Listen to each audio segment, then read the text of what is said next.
Hello everyone, and welcome back to the Design Lab, which if you didn't watch the last Design Lab stream, then you don't know what the Design Lab is, and so I will reintroduce it. The Design Lab is a stream series that I've started to specifically flag more experimental design ideas that I have for use with the Daggerheart rules. The last the Design Lab stream that I did, which was the first one, was talking about my idea of the Inspiration deck, which is an optional subsystem you can add to a campaign of Daggerheart where you build a deck and the different cards in the deck have prompts, and when you answer those prompts, you can then get access to special benefits that have a mechanical impact on the game. And the idea with the Inspiration deck is to support groups who want more prompts, and especially those that want help building their kind of the muscles of collaboration and improvisation as they are playing Daggerheart, because the improv deck gives you extra prompts and creates a really clear loop of have a situation in mind, use a card, have a mechanical impact, move the story forward, that kind of a thing. But that is not what we are talking about today. Hello, Wawalesia. Greetings from Finland. Hello to Finland. I have been to Finland exactly once. I went for Worldcon a number of years ago. I had a great time while I was there. I wish I could have stayed longer.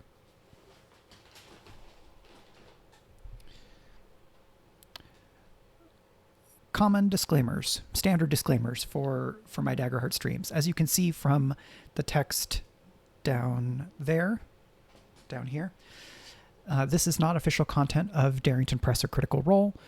While I was an additional designer on the core rulebook, all of these streams that I do are just my own personal thoughts and opinions about Daggerheart, and the material that I make here is owned by me unless I say otherwise, right? I did a little bit of talking about the Dungeons of Drakkenheim Daggerheart campaign guide material on this stream, but that was the exception rather than the rule. So we've got our Darrington Press Community Gaming License disclaimers sorted, and now I will remind folks who are watching that you can get access to my Daggerheart-compatible campaign frame called Bastion of Hope, which is a campaign frame of defiant fantasy, so anti-authoritarian, anti-oppressive, you might call it hope core, hope punk, whatever the genre or aesthetic labels that you give it. It is a fantasy adventure setting about overthrowing shitty people. That is going to be coming to DriveThruRPG, itch.io, and Heart of Daggers next Tuesday, right? It'll release everywhere on Tuesday if I can make that work. Each retailer has their own process for setting things to go live, so it might go live a little bit later or earlier in one place than another. But if you cannot wait, you can go to my Patreon, become a patron at the Blade Crafter level, which is $10 USD a month. At that level or any level above it, and you can get access to all of the PDFs for Bastion of Hope right now. So that's the core PDF, the map, and the item cards that we have for some of the special items that are introduced in the campaign frame. So depending on whether you would like to buy retail or go and get it from Patreon, I want to make it easy for people to do it different ways, whatever way works best for you. Patrons at those higher levels have already gotten it, and then it's going to go and become widely available. So hello, Garlin. I am looking forward to people seeing it once it drops. I had a really great experience releasing Menagerie of Mayhem #1. It got a really phenomenal, very strong and positive response from Daggerheart players and GMs. I expect that Bastion of Hope will have a different audience, because the people who are playing Daggerheart and looking for campaign frames are often looking for different things and have a different overlap within Daggerheart communities compared to people who are looking for adversaries. More adversaries is a thing that a lot of different people who play and run Daggerheart have been asking for kind of since launch, and I think that the strength of the response to Menagerie was partially based on that demand. But I am really proud of the material in Bastion of Hope. It's a setting that I started working on a few years ago and then kind of returned to for Daggerheart last summer. There is some truly amazing art in the book by Daggerheart core rulebook lead concept artist Sean Ellis, and the layout plus some extra little bits of art and the map is by Andrew Bowman, my friend and colleague. We are kind of in a Discord together, met through that Discord stuff, and it's fun to get to be working with him and have everything ready to be out in the world. Wobalesia, there is a print version coming, but that is another announcement. That's one more step out from where we are, right? Once Bastion is out, after that release, I'm going to have some news about the print version, or kind of a availability of a print version. And that is going to build into some other stuff, which is as specific as I'm going to get for just right now. But know that there is more excitement to look forward to in terms of Bastion of Hope. So that is my promo bit for Bastion of Hope. And now let's dive back into the design lab proper. Today we are going to talk about GM classes for Daggerheart, right? This is not take a course about being a GM. This is character classes, but for the GM. This video topic is a really fun one to do now because there has recently been a small video cycle of fantasy adventure YouTube creators talking about GM styles. So this round for me was kicked off by Matt Colville talking about GM styles, and then I saw Dottie of Mystic Arts doing a video on it, and the channel Bonus Reaction did a video kind of sort of in response to those.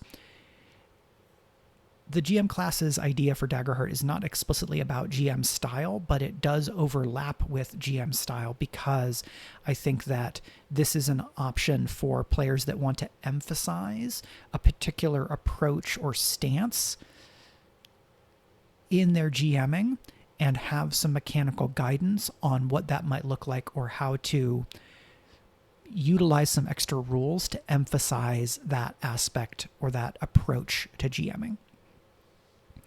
So, high-level overview, right? This is an optional rule for pilks that want to embrace and emphasize a particular style of play and customize the game to support that style. Right now, I have kind of two big use cases. Number one is the one that I started with, and then I realized that number two is also something that is interesting enough that I want to be able to support it. Option number one is when you start a Daggerheart campaign, you could tell your players, hey, I'm going to use the GM classes rules that Mike created, and I'm going to be using this particular class. Here's how that changes the basic rules of Daggerheart, and then you probably talk about why you would want to use those extra rules. The idea there is that you pick that and you use those special rules across the entire campaign that you're GMing. Another option would be to treat these classes more like masks or stances or modes and decide which of these rules you're going to use for a given story arc. right? You might have a story arc that is more action focused, and so you use the strategist class rules. And then you might have a story arc that's very intrigue focused, and you could use the dramatist or the mastermind class rules. Ultimately, once you have these rules in your hands, you can do whatever you want with them.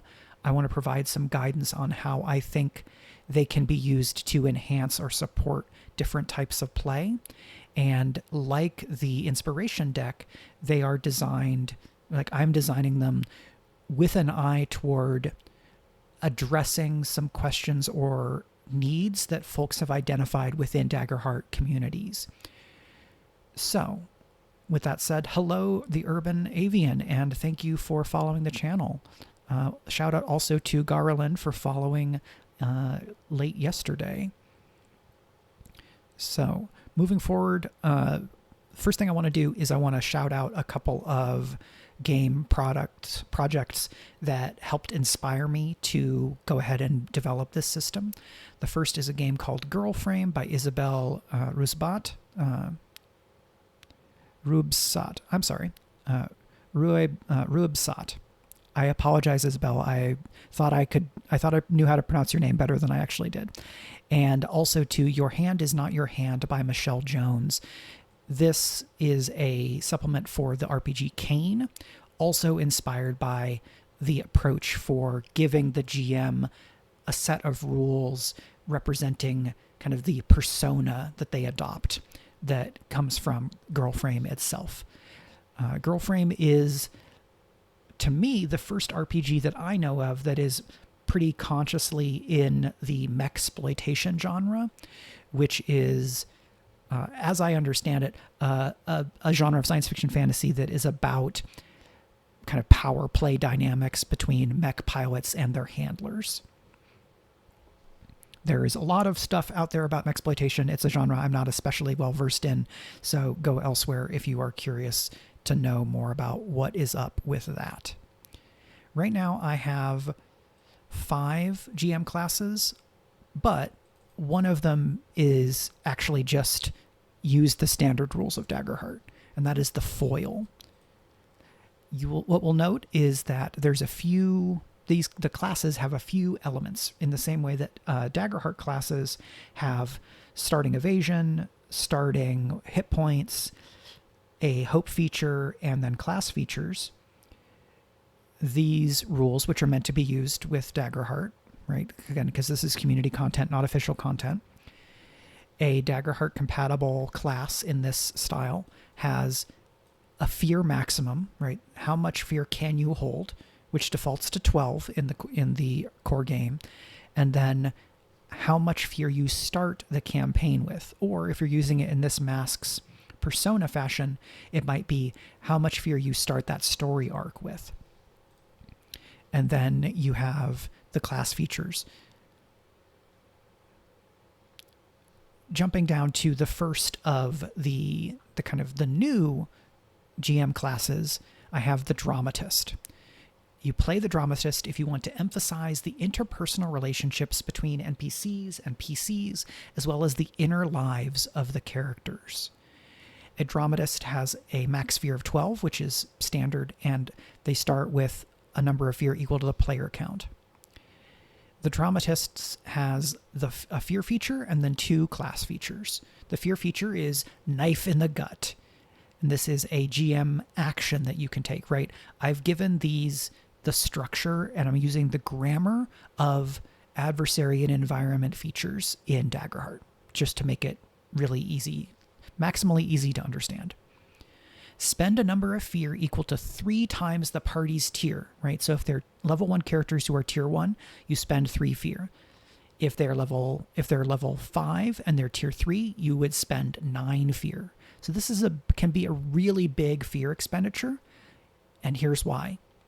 You reveal that an ally, mentor, or other friendly NPC is actually a villain. If that character is present in the scene, they immediately take the spotlight. And when the player characters discover the truth about this person's allegiance, they each lose 2 hope. So this is a pretty powerful feature.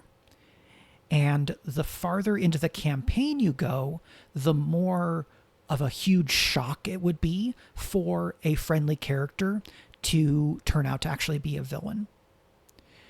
So if you introduce a helper NPC or a quest giver in tier 1, and then you reveal that they're a villain, that is a twist, but it's not a huge deal. What I'm thinking about with something like doing this in tier 3 or tier 4 is you have an NPC who has been built up as this ally or supporter or patron throughout probably dozens of sessions. And then the GM spends a big pile of fear. And what I would do if I were doing this, right, is I'd spend that big pile of fear, and then I would cut to that NPC revealing that they are actually a villain, or to reveal it that way. It's probably even better if you can have that villain reveal their true nature in the scene with the player characters. 1, because you get to give them the spotlight, and 2, because the emotional impact, I think, is going to be greater if you don't have the dramatic irony, right? Because you can cut away to reveal that to the players, and so then the players know it, but the characters don't. Having that reveal happen without the NPC present can still have that emotional impact, but it's probably going to be magnified if they're there in person. And as a reminder, this is the dramatist, right? We are living for the drama. A bit of what I'm doing here is I'm taking the trickster spirit adversary that I created in Menagerie number 1 and using some of those plays or some of the moves in that playbook on a campaign scale, right? Like a manipulator kind of character. So that's the big fear feature. But then we do have 2 class features that support it. Director is an action. You ask a PC about their emotional state. That character can mark a stress to connect this moment to a key moment in their past and gain 2 hope. And if they do so, right, if they mark that stress and gain that hope by making the connection, you as the GM gain a drama token. And this is a special new type of token that you use with the live for the drama feature. Spend a drama token to have an NPC deliver a monologue that cannot be interrupted by PC action. Right? So this lets you have a villain give a monologue, and the player characters don't just get to interrupt you. Now, we're going to be cool, and we're going to follow our GM best practices and principles. And specifically, I make a note that the NPC cannot take meaningful action during the monologue beyond speaking. So they can't be monologuing as they are doing the big magic ritual to end the world, because I don't want this feature to say the GM can have a villain monologue and then get away with something. That's not what I'm talking about. I'm talking about the villain chewing the scenery, kind of bearing their heart, or trying to cow the player characters in this big villainous monologue, right? I want to dig in to the emotion of whatever the sequence is. So in a campaign where you're playing as the dramatist, right, you can use director to cue player characters and ask about their emotional state. They use this and they can gain some hope. You gain drama tokens. You then, at a certain point, use knife in the gut and declare that a friendly NPC is actually a villain, and you spend a drama token to have that villain give their monologue about how the player characters have been so trusting and they've been so helpful the whole time, and you reveal to the players that what they thought was they were doing good, but somehow they were doing good in a way that ultimately benefits this probably big bad or big bad for the campaign level character, and that they've been duped, right? And then you get to live in that drama. Oh, so cool. My hope is that there are GMs who would kind of do this stuff anyway, but then feel more supported in being able to do so because there are some specific guardrails that they can lay down and declare or reveal to the players, saying like, hey, these are some of the toys that I want to play with for this campaign. This will also help you set expectations about tone and content. If I am a player in a campaign and the GM says, hey, I want to use the dramatist class for this campaign, that is the GM flagging to the players what they want the campaign to feel like, at least some of what they want that campaign to feel like. And deciding on tone and content is something that the table does together. So if a GM is like, I'd really love to use the dramatist rules, and then everybody else at the table is like, we want to do a beer and pretzels Daggerheart game where we don't have to think too hard. I don't know that my heart can take dramatist level knife in the gut, right? Then you just keep talking it through.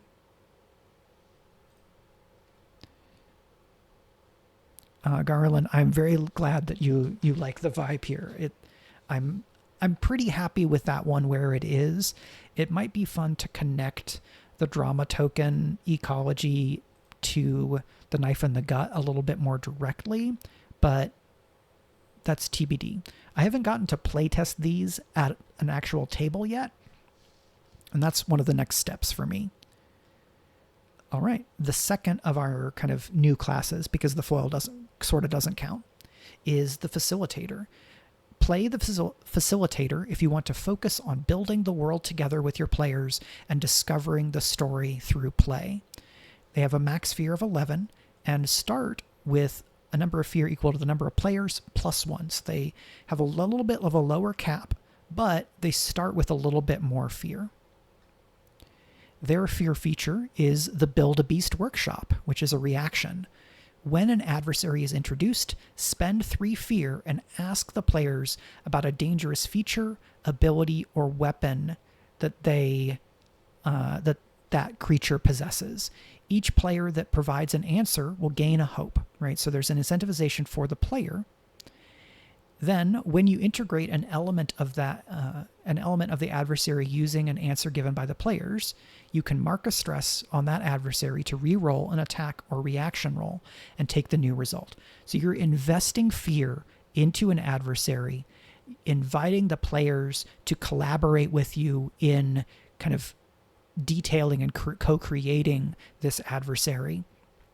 And then they get a mechanical bonus, and you get a mechanical bonus in being able to mark a stress to do these re-rolls or reaction rolls. It's a little bit flagging to the players saying, hey, this adversary is going to be really important. We're going to collaborate on them. And then everybody's going to get a mechanical benefit. And we're going to kind of raise the stakes of this scene. Hi, Alfier. If you want to send me a whisper on Twitch just here, that is fine. And then if we need to keep chatting, I can give you my email address, but I'd rather not just say it out on the stream. And hello to Italy. I have not been to Italy. I would love to go to Italy. Okay. Then we have this is the big, right, fear feature. And then our class feature is called Pass the Mic. And this is a passive, right? It's just kind of how things are. When describing a new location, provide a brief sketch and then provide the players with a prompt. Ask the players to each add a detail based on that prompt. Then, the first roll this scene to investigate or contend with the environment gains advantage. Right? So this is just a GM move, right? This could easily be classified as an action instead, because the GM move is you're describing a new location. But there's some edge casing stuff here. I'm going to want to do some rewording on this, right? Sketch of the place, and then provide the players with a prompt asking the players to each add a detail, right? This is not quite, but close to the way that Paint the Scene works. Paint the Scene being a collaborative storytelling framework created by Jason Cordova, who is the designer of The Between, Brindlewood Bay, and other games. I am a big fan of Paint the Scene, especially for Daggerheart, so I mention it frequently, and I make sure to always shout out Cordova as the creator of that framework. Right? Lots of GMs have used something like that, but because I specifically talk about that version, it's important for me to give credit. So the facilitator is probably the GM class that is closest to what I view the default behavior or paradigm for a Daggerheart GM to be. But that's just my personal approach. Next up, we have the mastermind. We say, play the mastermind if you want to emphasize schemes and faction politics, telegraphing moves in shadowy feints, and hatching plots to advance the villain's agenda. So this and the dramatist have some overlap. The way I think about these differently is that the mastermind is a bit more intellectual and the dramatist is a bit more emotional. The mastermind starts with, or has a fear cap of 10 and a starting fear equal to the player count -1. These numbers are extremely pending, very work in progress, because I haven't done at the table playtesting of them. The idea of why there's these options is to provide something of a sense of balance, where if you're using a GM class that offers you a pretty powerful move, I'm likely to have either the max fear or the starting fear be a little bit lower than the default as an indication that whatever that feature is pretty powerful. I may end up with the max fear and starting fear elements of these classes just going away entirely. There's a little bit of a desire to, like, there's a bit of fun to them because that makes it more like it's a character class. Like, oh, here's all these special specific rules that I have. I don't know how much I think that this is essential. And one of the things that we're encouraged to do in the Daggerheart homebrew kit is streamline and then streamline again. So for the mastermind, we have the fear feature, "This is not the end," as a reaction. When a leader, social, or solo adversary, so really only certain types, when they would be defeated, spend 3 fear to reveal their clever plan to escape and survive to fight another day. This will let you take some adversaries that you want to kind of promote or maintain throughout the story and have them recur, and gives you specific mechanical license to let them escape even though they have been mechanically defeated, right, in Daggerheart, which means they've marked their last hit point. In the Daggerheart core book, it does mention that a character, an NPC or adversary being defeated does not mean they are killed. It does not have to mean that they are killed. This feature just emphasizes that fact. The Urban Avian, you have correctly identified some of the inspiration for this specific feature. I think that the villain escalation rules in Fabula Ultima are extremely cool. This is not quite villain escalation, but it's sort of in the same vein. It's a little bit more, I guess, like the use of Ultima points, right? One of the things that the villain characters can do. Then we have our class features. Cat's Paw. This is the class feature that kind of has some overlap with Dramatist. Once per session, spend 2 fear to reveal that a character has been compromised by an adversary and is unknowingly serving their interests, right? They've been manipulated, or there's kind of plots within plots.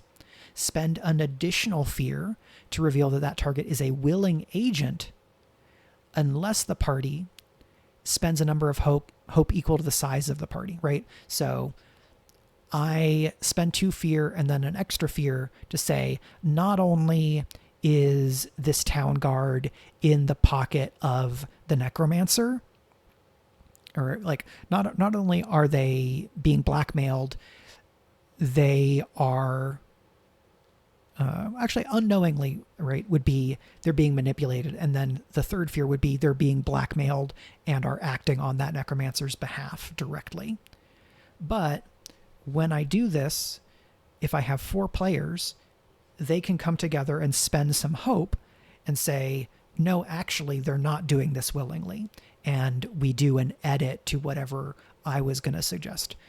This cat's paw feature gives us some back and forth options where, depending on how many resources the GM wants to spend and the players want to spend, the exact lines of loyalty and intended actions of this cat's paw character can be negotiated back and forth a little bit. I think there was a version of this feature where there was basically a bidding war where the GM spends some fear up front and then bids a number of fear to say, this is what's actually going on with this NPC, and then the players can meet or beat that fear or in hope to say no. This version is a little bit more streamlined, though I think I could probably streamline again, and that's just the development process. And we have plans within plans. When you advance a long-term countdown during a long rest, you may also advance a second countdown or advance the same countdown a second time. In the Daggerheart core rules, in the GM section, the standard guidance is that during a long rest, you advance 1 long-term countdown. If you're playing as the mastermind, you're going to probably want to have more different long-term countdowns happening, or you're going to want to emphasize them more. And so plans within plans lets you accelerate or broaden how you are implementing long-term countdowns. And then last but not least, we have the strategist. Play the strategist if you want to emphasize dynamic combat and action-focused storytelling where combat brings the narrative to life. Right? This uses the word combat 2 times in one sentence. I would want to streamline that, but I'm not going to do that now because that's just editing. That's just like very nitpicky editing. We have a max fear of 11 and a starting fear equal to the number of players. Our fear feature is rampage as an action. Spend 3 fear to make an adversary wrathful until the end of the scene. Wrathful is a status they have. While wrathful, they gain relentless 2, or they add +1 to their relentless feature. So if they had relentless 2, it becomes relentless 3. They also gain advantage on attacks, and they re-roll 1s on their damage dice. So this is a way of emphasizing an adversary and having them kind of go on overdrive, right? They go on a rampage. Relentless, for those who don't know or who have forgotten, is a adversary feature that allows an individual adversary to be spotlighted more than once during a given GM turn. Because the default rules in Daggerheart say that the GM should not spotlight a single adversary more than once during a GM turn, right? I get a GM turn because of a failed roll. I use a GM move to do a thing, and then I could spend fear, and for every fear I can take an additional action during that GM turn. But if I am extending my GM turn, the guidance is to not just spotlight the same adversary over and over again. The relentless feature is something that an adversary can have that creates an exception to that rule. So when an adversary goes on the rampage, you are investing some fear in them, they become more dangerous with their attacks and their damage, and you can spotlight them even more within that scene. Then we have some class features, one of which is is as much of a benefit to the players as to the GM. This is slow-mo. The idea being that it's like you do a slow-mo description, right? Once per scene, each player and the GM. So if you have 4 players in the GM, that's 5 potential slow-mos in a scene. Once per scene, each player and the GM can gain advantage on an action roll. For NPCs, this would be an attack roll, so I'm going to have to think about how to redo the wording here. You can gain advantage on a roll by providing a description of the physical and sensory elements of the action, right? By digging in and more thoroughly dramatizing an individual action, you then get advantage on that action. So this is the strategist class incentivizing the players kind of going deeper and more specific in their descriptions of action beats. And then we have coordination. When you spend a fear to take the spotlight, you may spotlight up to 2 adversaries as part of this GM move. So because this is a passive, this is not a scalable thing, right? This is not, when I spend a fear to take the spotlight, I can then spend another fear to take the spotlight again and do 2 more moves, right? This probably is something that just requires clarification. What I don't want is coordination means you get 2 spotlights every time you spend a fear. The way I imagine this is I spend a fear to take the spotlight, I spotlight 2 adversaries, and then if I want to keep the spotlight, I spend 1 fear and I spotlight 1 more adversary. If it were 2 for 1 every time, I think that would be too powerful. I would probably then go back and reduce the max fear of this class to like 9, maybe even lower, because that version of coordination would probably have a lot of potential to just break the action economy of the game, and I don't want that. What I would instead want is a feature where the GM can go a little bit wider in how they are building their combat scenarios and their encounters, so that they can count on being able to spotlight multiple adversaries more frequently. Now, we'll note here that this is when you spend a fear to take the spotlight, not when you begin a GM turn. So it's only some of the times that you take a GM turn. Any of those turns that are prompted by the 5 things that are in the GMing section: a roll with fear, a failure, when the players look to you for what happens next, when they give you a golden opportunity, or when they do something that would have obvious consequences. None of those, only when you spend a fear to take to kind of seize the spotlight from the players. So that is where I am right now with these 5 GM classes. I have some features that have been cut that I will decide whether I want to put them back in or whether I want to put them into some other class. And as I said, I have not done playtesting of these classes just yet, and I would want to do that before I even think about a retail presentation of this. I think there's a world where if I get good response from this and I do some playtesting and I feel good about that playtesting, I could print probably like tarot-sized cards, right? Taller cards, and then have all of the rules for a GM class on the cards so that the GM can have cards in front of them, because I think that could be pretty fun. But as this is a Design Lab stream, these are some pretty early versions of ideas, and you're getting kind of inside access to material that might show up in a more polished form on my Patreon later on, and then beyond that might even show up at Heart of Daggers, itch.io, and things like that. Garland says, in many cases, though certainly not all, these feel like examples of GM moves that I might simply utilize with also making use of the framework, but I can certainly see the value of a class framing for some. That's exactly the vibe. None of what I'm doing here is something that the GM couldn't decide to do during a game using the standard GM principles and best practices, right? If you were acting in accordance with the best principles or the best practices and the principles, for me, if you're following those, you are playing Daggerheart. But that's just my personal approach, right?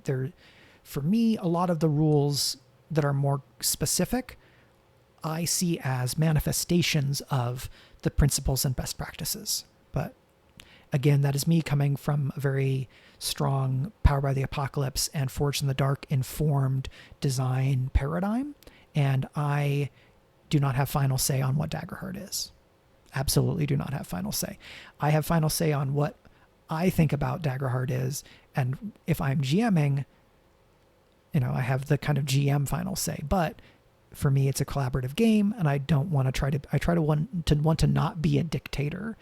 If I do something that people are really unhappy with at the table, that's to me an indication to slow down and have a conversation and maybe revisit that decision. Any of these features for this GM classes, I think, are things that could show up for like an adversary or in an environment stat block, but this is almost creating a third framework that goes alongside adversaries and environments, right? We're using action, reaction, passive. We're engaging with the core mechanics of the game.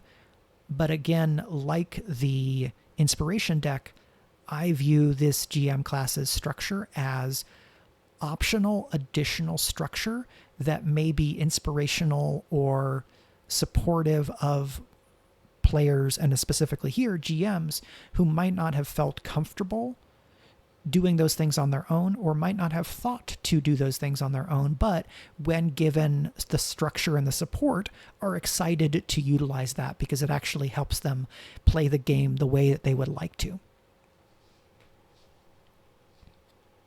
So this is going to be a little bit shorter than the inspiration deck design lab stream was, because I just have a little bit less material overall for this idea. But if you have questions about this GM class's structure, or you want to add your thoughts, I would love to hear your thoughts. You can go to the YouTube archive when it is up tomorrow and post your comments or questions over there. Or if you're already a patron, you can find the GM class posts that I've made on the Patreon and put your notes there. So this is something that I would like to do more with, but right now I'm still very much focused on finishing the Dungeons of Drakkenheim Daggerheart campaign guide, and it's just taking up a lot of my time. And the time that I have beyond that is all pretty much focused on launching and supporting Bastion of Hope. So some of these other things are taking a little bit more of a backseat until I have completed these obligations, right? The Drakkenheim book is a big project. It is the first time that I am lead designer on a multi-100 page book project. It has been a great time so far, but it's also a lot of work. So I give myself a little bit of a treat every so often in dipping back into these other projects, but I don't know how much more with the GM classes I'm going to have to share in the immediate future until I get to do some more work on them, probably some playtesting with them. And I already have some Daggerheart playtesting I'm doing on other stuff, and I didn't want to do too many different things at once, because one of the axioms that I've internalized about testing is that you generally want to minimize variables so that you are testing something that is as close to effectively your control as you can. That way you don't misdiagnose feedback, where if someone says, oh, well, my experience is XYZ, and you think that it's associated with this thing that you're playtesting, and then it turns out it's also informed by this other thing that you're playtesting along a different axis. The way I've set up these playtests, I feel pretty confident that the things that I'm playtesting are orthogonal enough to one another that it's not too hard for me to disambiguate their impact, right, to differentiate them from one another in terms of how they are informing players' experiences. But that is almost the beginning, that's basically the beginning of a whole different stream, which is how I approach playtesting for Daggerheart-compatible material. But today is not that stream. I want to say thank you to Garland, the Urban Avian, Alfieri, Adventure Lies Ahead, Woe Alessia, Garland. Yep, that's everybody. Thank you also to folks who were lurking and didn't shout out in chat. which is totally fine and cool. Thank you to folks who are watching later on Twitch and on YouTube. And as a reminder, this coming Tuesday, April 28th, you can buy Bastion of Hope, my campaign frame of Defiant Fantasy, on major retailers where you can get Daggerheart-compatible stuff. Next week's stream will be about Bastion of Hope, unless something really strange happens. It would be, I don't know what could happen to make that happen, but you never know. Life is full of surprises. So that is all of that. And now I'm going to say farewell. I hope everyone has a great week. Bye.